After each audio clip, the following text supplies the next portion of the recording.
এই তো লাগিয়ে দিলাম ক্যামেরা। এবার আমি বাড়িতে না থাকলে আমি দেখবো আমার বোন কাকে বাসায় নিয়ে আসে, ওর সব সত্যি আমি জানতে পারবো।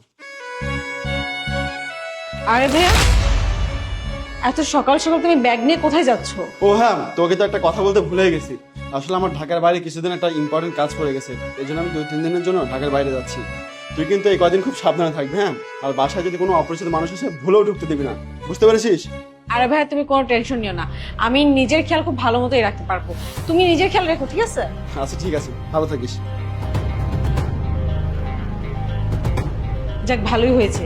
ভাইয়া 2-3 দিনের জন্য ঢাকার বাইরে চলে গেছে। এখন আমি আমার বয়ফ্রেন্ডকে বাসায় এনে কোয়ালিটি টাইম স্পেন্ড করতে পারবো। এক কাজ করবো, ওকে রাতেই ফোন দিই।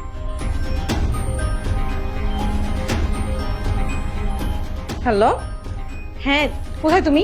তুমি এক কাজ করো, যেখানে আসো তাড়াতাড়ি আমার বাসায় চলে আসো। আমার ভাইয়া 2-3 দিনের জন্য ঢাকার বাইরে গিয়েছে। এই 2-3 দিন তুমি আমার সাথে থাকবে, ঠিক আছে? আচ্ছা ঠিক আছে, তাড়াতাড়ি চলে আসো, কিন্তু লেট করবে না একদমই। ওকে।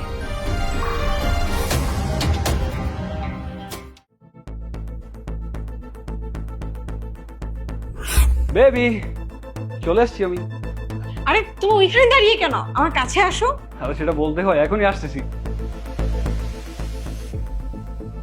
আহ তো আমাকে একটা কথা বলো তো, হঠাৎ করে তোমার ভাই 3 দিনের জন্য ঢাকার বাইরে কেন গেল? আর তুমি তাড়াহুড়া করে আমাকে তোমার বাসা ডেকে আনলা?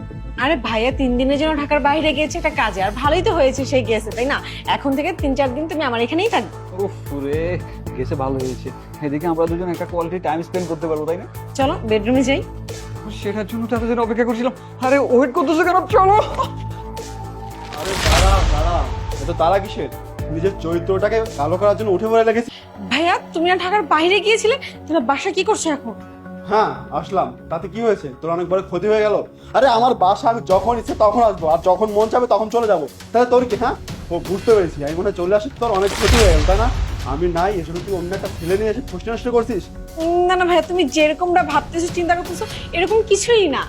এই চুপ, আর একটা কথা বলবি না, তোর সব সত্যি আমি জেনে গেছি। তুই যে তোর প্রেমিকে নিয়ে এখানে প্রশ্ন নষ্ট করছিস না, এই সব কিছু আমি লাইভে দেখেছি।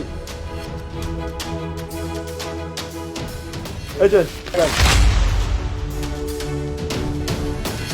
এখানে সব কিছু রেকর্ড হয়ে গেছে। এতদিন কিন্তু তোর বয়ফ্রেন্ডের সাথে যা যা বলছিস, আমার না কিছুদিন ধরে সন্দেহ হচ্ছিল, কারণ এলাকার মানুষজন আমাকে প্রতিনিয়ত জিজ্ঞাসা করছিল যে আপনার বোন অনেক খারাপ হয়ে যাচ্ছে, কিন্তু আমার বিষয়টা একদমই ভালো লাগছিল না।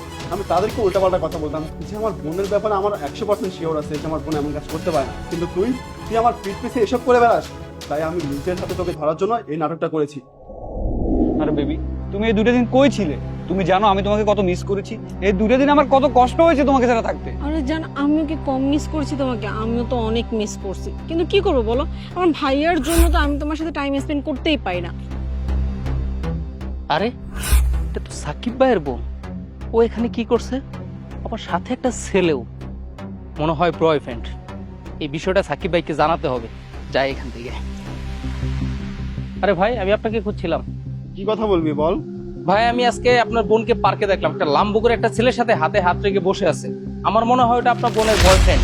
এই চুপ, কিসব আলতো পাল্টা কথা বলিস? তুই কি পাগল হয়ে গেছিস? আর বোন কেন অন্য একটা ছেলের সাথে পার্কে বসে থাকবে? আরে না ভাই, আমি আলতু পালতু কথা বলছি না, আপনি আমার কথা বিশ্বাস করেন। ওই লাম্বু করে ছেলেটা আপনার বোনের বয়ফ্রেন্ড। আচ্ছা ঠিক আছে, তোর কথা আমি বিশ্বাস করলাম। আর যদি তোর কথা মিথ্যা হয় না, তাহলে কিন্তু তোর কানের নিচে একদম কষিয়ে দেবো। এখন যা এখান থেকে। ভাই, আপনি আমার কথাটা মিলিয়ে নিয়েন। ওই লাম্বু করে যে ছেলেটা, ওটাই আপনার বোনের বয়ফ্রেন্ড। এই তোকে যেতে বলছে না, থাক এখান থেকে। আচ্ছা ভাই, ঠিক আছে। মানে বুঝলাম না, সোসাইটির প্রত্যেকটা মানুষ কেন আমার বোনকে নিয়ে সব আজে বাজে কথা বলছে। বিষয়টা আমাকে জানতেই হবে, আমাকে সত্যিটা জানতে হবে। ভাইয়া প্লিজ, তুমি আমাকে মাফ করে দাও, আমি ভুল করে ফেলেছি, আমি আর কোনোদিন এরকমটা করবো না। প্লিজ ভাই, এইবারের মতো আমাকে মাফ করে দাও। আমি প্রমিস করতেছি, ওর সাথে আজকের পর থেকে আমি কোনো যোগাযোগই রাখবো না। এই তুই এখানে এখানে দাঁড়িয়ে কি করছিস? হ্যাঁ, চুপচাপ এখান থেকে চলে যা। যদি চলে না যাস না, তাহলে কিন্তু পুলিশ ডেকে তোকে মারতে মারতে থানায় নিয়ে যেতে বাধ্য হবো। আর আরে ভাই, পুলিশকে কল করার কোনো দরকার নেই। আমি কান ধরছি, আর জীবনে ওই বাসায় আসবো না। যাবে হোক। আর তোকে তোকে তো আমি এই 1 সপ্তাহের মধ্যে বিয়ে দিয়ে দেবো। না না ভাইয়া, তুমি যেরকমটা ভাবতেছো চিন্তা করতেছো এরকম কিছুই না। এই চুপ, একদম চুপ। আর একটা কথা বলবি না, তোর আর কোনো কথা বলার নাই। এখন যা করার সবকিছু আমি করবো, আর তুই দেখতে থাকবি।